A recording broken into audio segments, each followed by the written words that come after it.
Siouxland's best preparing for the worst. This morning, the Woodbury County Emergency Management Agency held a joint staffing training event at Siouxland Christian School. Personnel prepared for an active shooter situation inside the school. KTIV's Nathan Price was there.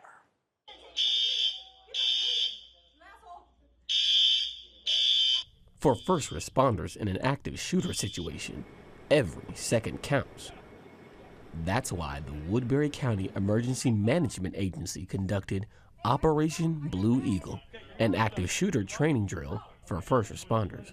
This training saw over a dozen agencies working together for the first time, learning how to navigate a situation they hope never happens. What we attempted to do today is empower our first responders, give them the knowledge, the tools, and most importantly with exercises, the experience to be able to handle an incident like this.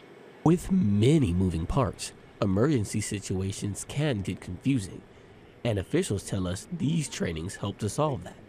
Whenever you have multi-agency training, there's always hiccups, but we look for those for training opportunities to improve ourselves. Yes, there were some hiccups. They were able to work through those by the end of the scenarios. They did an outstanding job. The communication it was tremendous. About 20 people volunteered as mock victims to help first responders train on first aid and evacuations. Siouxland Christian School was chosen as the training site because it's in an area where this type of cross-agency response would happen in an active threat.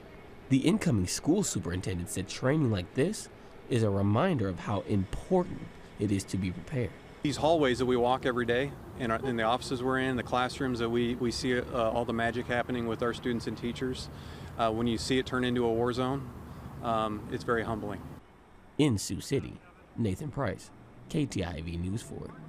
And students are on summer break, so they were not involved in today's training.